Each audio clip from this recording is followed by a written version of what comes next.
I get to about 200 and some odd miles and I'm sick as hell. Can't breathe, high altitude pulmonary edema, totally jacked up. And now the doctor tells me if you get off course now and you go to the doctor, you won't be able to come back and finish the race. So I had to make a call. Like, you know what? I'm pretty messed up, got off. I'm literally laying in bed and I thought, honestly, I swear to God, I thought that someone was speaking to me. It was like, you're not done yet, motherfucker. And I'm like, what the fuck is this? It was actually probably my subconscious saying, get your ass back out there. I know that I'm already, DNF'd. So no matter what happens here, I'm not going to be an official finisher of this race. This isn't for glory. No. This is now for the fact that you can. So either you can sit here and not and think about that for a whole year until you come back here and do this, or you can go out there for yourself and take some kind of pride in knowing that you could and you did. I have 40 miles to go. I'm going to have Jennifer drop me back off at the spot where I left. Then I'm going to finish this fucking race. All the fucking times that I was like, I'm not going back. And I went back. I'm not going back. And I went back. I'm not going back. And I went back. It showed me even more of what we have as humans, if we're willing to go there and we're willing to push that extra step. And like I say, I always tell people, a lot of people, man, how do you do what you do? At the end of the day, I ask myself one question: can I take one more step? And usually the answer is yes. So if you can answer that question and not take another step, that is real failure. That is real quitting. So a lot of people can take one more step, but they choose not to. I don't know if you can take 2 steps. You got to answer that question after you take the first step. But I can always take one more step. So if I choose not to, that's on me. And I got to live with that. So many times in life, you don't want to be doing what the fuck you're doing. You can't just fucking quit. Remember this. This isn't a hobby. This isn't a fucking joke. It's a fucking lifestyle. So what you say to yourself is important. There's no fucking coach. There's no trainer to keep you going. It's only you. So think about this. You've been working your whole life to get a fucking seat at the table. The seat at the table is you want to be the best amongst all the best people in your fucking career field. So you finally get that letter. It's steak, lobster. It's a big dinner. Everybody's showing up, dressed to the nines. Make sure you show up soaking wet for fucking getting after it, working out hard. Towel around your neck. You respect the event. So make sure you put that towel over that nice chair so you don't fuck it up. The whole thing is this. Don't say a word. Stay uncommon amongst uncommon people. You're never done. Don't stop when you're tired. Stop when you're done. Stay hard. What separates me from a lot of people is they go into a daunting task, and the task is overwhelming. Like when I heard the pull-up record was 4,020 pull-ups, and I was talking about breaking this record, people are like, oh my God. I went right to a pen and paper. They go, what are you doing? I'm doing the math, man.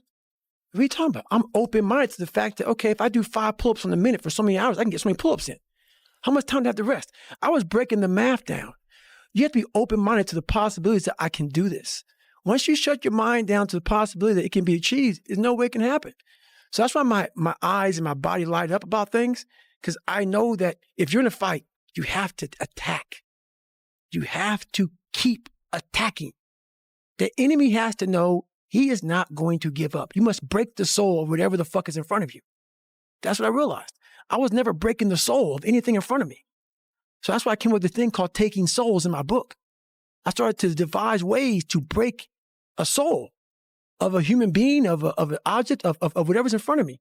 If you keep on attacking something, nothing wants to stand in front of anything that is relentless. Nothing. At mile 70, man, it was torturous. And with blood down my leg and 30 miles to go, I started reaching the cookie jars, man. I started pulling off all kind of stuff. I reached in my mind, and a lot of us, when we have bad times in life, even the hardest person in the world, we forget how badass we are during that hard time. I have a thing where I take a couple seconds to reflect on, hang on, man, you've been through this, you've been through that, you overcame this, overcame that. I don't ever close my mind to the fact that this can be done. And I knew I had to get up. I needed nutrition. I needed hydration. I needed to stop being dizzy. So that's the first thing I did. I didn't panic on I had 30 more miles to go to get 100. I started about the process.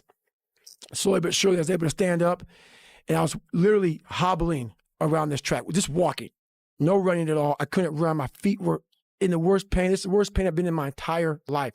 Nothing in any training is even comparable to this last 30 miles. And what happened was, my ex-wife looked at me and she's like, man, we agreed I'm not going to make the time. I was going way too slow. And at that time, at mile 81, something clicked that I'll never probably be able to do again, when my mind, body, spirit, soul, everything just connected. And my mind knew I wasn't fucking around anymore. It knew I wasn't going to quit. It knew that guy was dead and buried and gone. And I was going to die out here on this fucking one-mile. For whatever reason why, I was going to get through this motherfucker.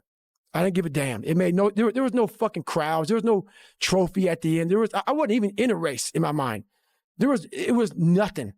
It wasn't about nothing. There was no nothing. It was a bunch of people who didn't know who the fuck I was. And it was me against me. And I used all these different dark places to start bringing out light and just fucking going deeper and deeper. Ended up running the next 20 miles. I ran 101 miles.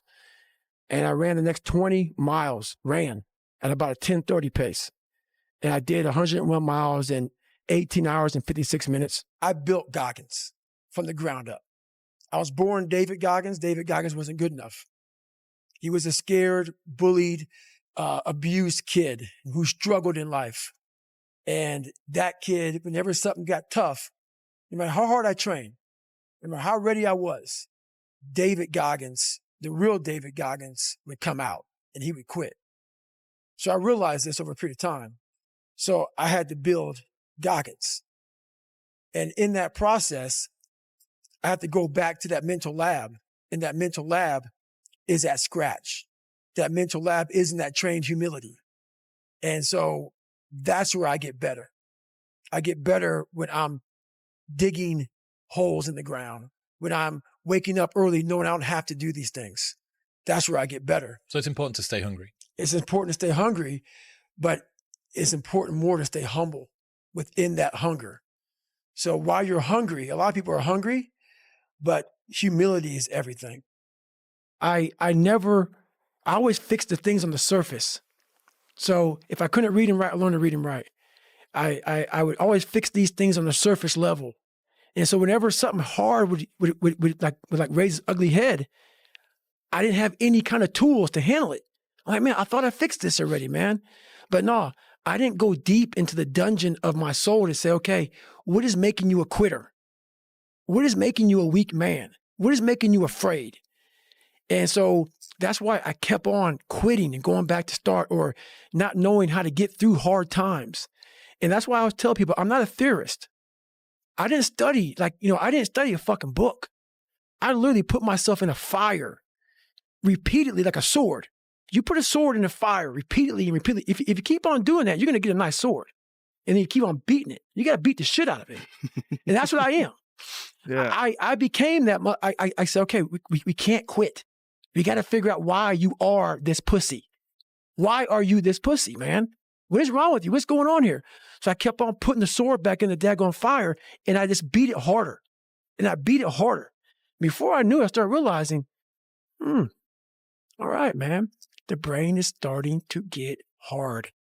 The brain is starting to get hard. I'm no longer a theorist. I'm now a practitioner. I put it in hell. I dissected it while it's in hell, because you can't dissect anything in a normal environment. You can't dissect anything in 72-degree weather. You must put it in the fucking freezer and freeze the fuck out of it. And then you dissect it. Dissect it when it's miserable. Dissect the brain when all it's thinking about is, I need to get out of here, man. I want to get out of the fucking freezer. Open the door. And you said, nah, 5 more seconds, man. 5 more seconds in the freezer. And that's when you start to pick that brain apart. And that's what all this stuff did to me. I kept on putting myself back into the freezer or the fire and beating the shit out of myself, mentally and physically. Before I knew it, this is what happened. Hell Week's 130 hours. And 130 hours is a lot of seconds. A lot of fucking seconds. And if you lose, let's say you win every second but one, you lost. It only takes 1 second for you to lose the whole thing. You're in a situation where life is sucking. Let's say you're in extreme cold water and your life is flashing before your eyes. Every time that wave goes over your head, your thought process is, I got to get the fuck out of this water. And you're in Hell Week.